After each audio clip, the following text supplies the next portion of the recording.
Friends, अब मैं आपको एक ऐसी ट्रिक बताता हूँ जिसके बाद आपको गेट एंड मेक के यूज में कभी कोई कन्फ्यूजन होगी ही नहीं। तो वो ट्रिक ये है कि मेक के बाद हमेशा लिविंग ऑब्जेक्ट का यूज किया जाता है एंड गेट के बाद हमेशा नॉन लिविंग ऑब्जेक्ट का यूज किया जाता है। तो इसलिए मैंने यहाँ पे फॉर्मूला भी बनाया, आप देख लीजिए, make plus living object and gate plus non living object. अब इस कॉन्सेप्ट को और बेहतर समझने के लिए हम कुछ एग्जांपल्स भी ले लेते हैं।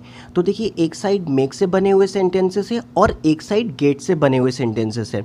तो मेक से बने हुए सेंटेंसेस में आपको दिख रहा होगा कि मेक के तुरंत बाद लिविंग ऑब्जेक्ट का यूज किया गया है, जबकि आप इस साइड देखिए, गेट से बने हुए जितने भी सेंटेंसेस है गेट के बाद नॉन लिविंग ऑब्जेक्ट का यूज किया गया है। तो गाइस, कॉन्सेप्ट बिल्कुल क्लियर है कि किसी भी पॉजिटिव सेंटेंसेस में मेक का यूज़ तभी करेंगे जब ऑब्जेक्ट क्या हो, लिविंग बींग्स हो। अगर ऑब्जेक्ट नॉन लिविंग बींग्स है तो हम हमेशा किसका यूज करेंगे, गेट का यूज करेंगे। तो अब चलिए हम सेंटेंसेस भी देख लेते हैं, सेंटेंस को कैसे फ्रेम करते हैं।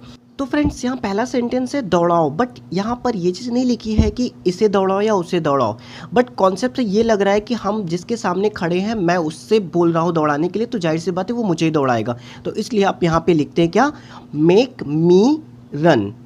अब नेक्स्ट सेंटेंस क्या है, राम को दौड़ाओ। अब देखिए यहाँ पे सेंस क्लियर है, किसको दौड़ाना है, राम को दौड़ाना है। तो मेक किस ऑब्जेक्ट क्या है इसमें, राम, तो मेक राम रन। देखिए, आप ध्यान दीजिएगा कि यहाँ पे सारी जगह लिविंग ऑब्जेक्ट आ रहा है। अब देखिए नेक्स्ट सेंटेंस है क्या, राम को मत दौड़ाओ। तो आप जब मत आ जाता है सेंटेंस में तो आपको सिर्फ डोंट प्लेस करना, बाकी सारी चीज़ें एज इट इज़ रखनी होती है। तो आप क्या लिखेंगे, डोंट मेक राम रन। इसके बाद नेक्स्ट सेंटेंस आता है, इस काम को राम से करवाओ। अब देखिए, इसको हम दो तरीके से ट्रांसलेट कर सकते हैं। तो पहले तो हम इसको अगर राम से ट्रांसलेट, हम राम ऑब्जेक्ट को लेते हैं तो हमें मेक का यूज़ करना होगा, और अगर हम से वर्क ऑब्जेक्ट लेते हैं तो हमें किसका यूज़ करना होगा, गेट। तो मैंने दोनों तरीके से सेंटेंस बना के दिखाया है, तो आप पहले राम से देख लीजिए कैसे हम सेंटेंस बनाते हैं। जैसे लिखा हुआ है कि इस काम को राम से कराओ, तो आप क्या लिखेंगे, make Ram do this work.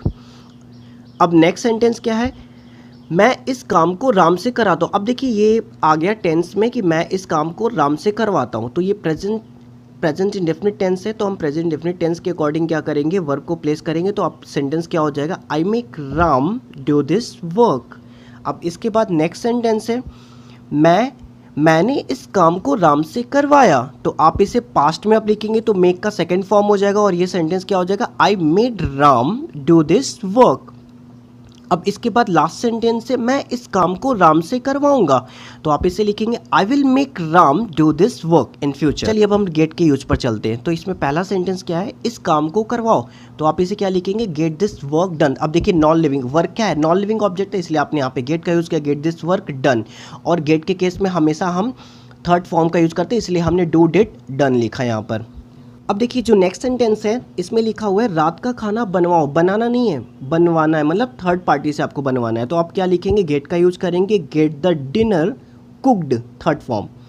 अब लिखा हुआ है नेक्स्ट सेंटेंस है, रात का खाना मत बनवाओ। अब नेगेटिव आ गया तो आपको क्या करना है, डोंट प्लेस करना, बाकी सारी चीज़ें एज इट इज होंगी। तो क्या लिखेंगे, don't get the dinner cooked.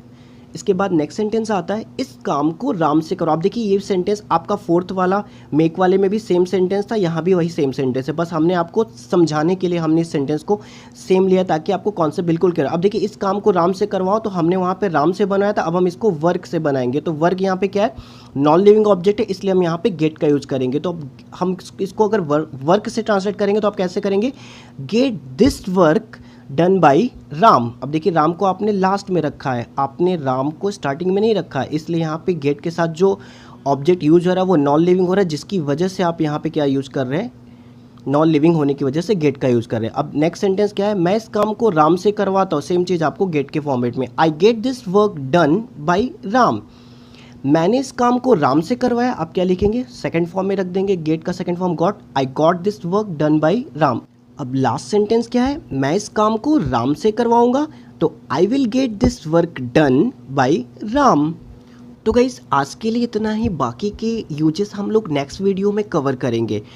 And I hope आज की इस वीडियो लेसन्स को देखने के बाद आपको गेट एंड मेक के यूज में डिफरेंस क्लियर हो गया होगा, और आपको नेक्स्ट टाइम कभी कोई कन्फ्यूजन नहीं होगी।